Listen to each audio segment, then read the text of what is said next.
It's a beauty of a day, and things are pretty simple in the forest. No snow. We haven't had a bud burst yet, right? There's no leaves out on the trees, but we're starting to see some green. And I don't have to complicate things too much because there's literally only 5 things that are growing on the ground right now. And before we get into our bud burst, start to get some of our later perennials, it's pretty simple to navigate what is actually growing on the forest floor. So the one that I find super neat, look at that. Yeah, that is Dutchman's breeches. All right, because the little petals, they look like a little pair of breeches. All right, and in this forest, we don't have a lot of great examples, but our provincial flower is the trillium, and very easy to see here by the 3 leaves. And we don't get the white, we're going to get these crimsons. And then, of course, we've got the trout lily, named because of that mottled pattern. One of the first flowers. And then we've got all these spring beauties.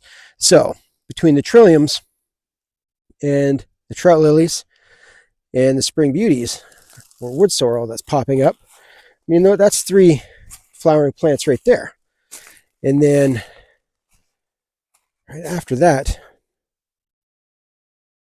yeah, with the breeches, that's 4 flowering plants. But the one that I always get excited for, because it's not in short supply, but it is short-lived. And that is what I see there on the other side of that path.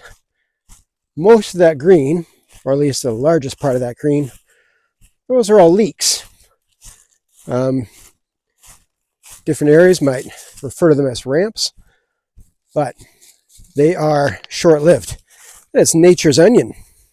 Kind of has a bit of a bite to it. I mean, by bite I mean spicy, so it's sweet. But I mean, that's a pretty good growth of them right there. So now those bulbs in the ground all year, but the massive leaves, I mean, they're full grown right now. This is ramp picking season. They're only green for a couple weeks, literally a couple weeks. So now is the time to identify them, and the leaves will quickly turn yellow and just sort of fade away, and then leaving the bulbs or the tubers there. So one little key to ethical harvesting is to not decimate a patch. I've had the misfortune of coming into stretches of forest like this and finding some people that are, well, they're not my neighbors, and they're literally filling IKEA bags, just everything they can touch. They're throwing it in, and then they're driving down to the city and selling it in markets.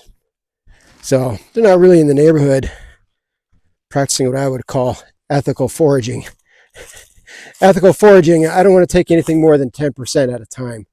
All right, so when I take a look at a big patch like that, I'm not going to take what would be a whole cluster. I'm going to take one out of a ring and another. So the way they grow is that there is a center point, and then they all sort of spear up and around. So just right. So that little clump, that would be one little ring. And if I just take one here and one there, the plant as a whole recovers. So right, here's one ring, and I'm just going to dig down, and you can see that all of the ramps are growing down in one direction. So I'm just going to follow one down. There might be some other roots and other things in the way, but they are quite a ways down there sometimes. But what I'm looking for is that massive bulb.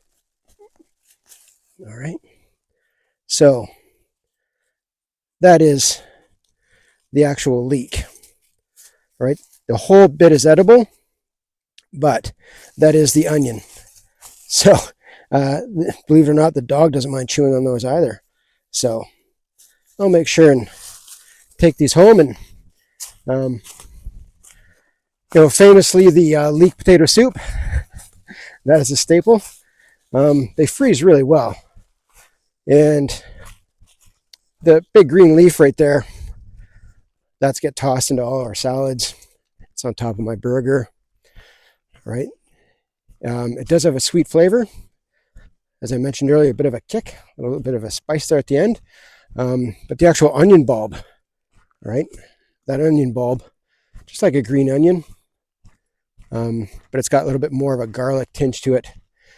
When we'll probably come out this weekend, we'll do a family harvest and we'll pickle a bunch.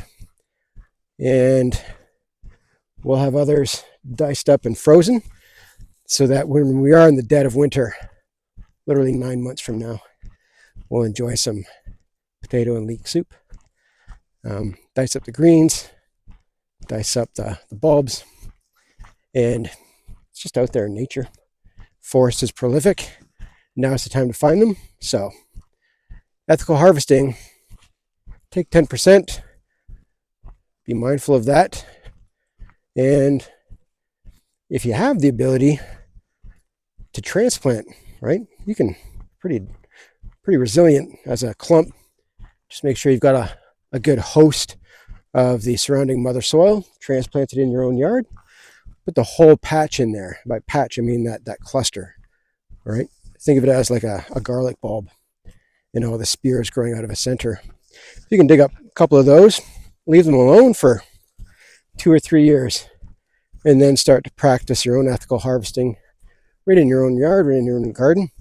I've got a half dozen patches in my own yard, and once I've collected 5 or 6 spears, bulbs out of that, and I start moving into the forest, it is amazing what parts of trees, plants, and perennials are actually consumable if you take the time to know.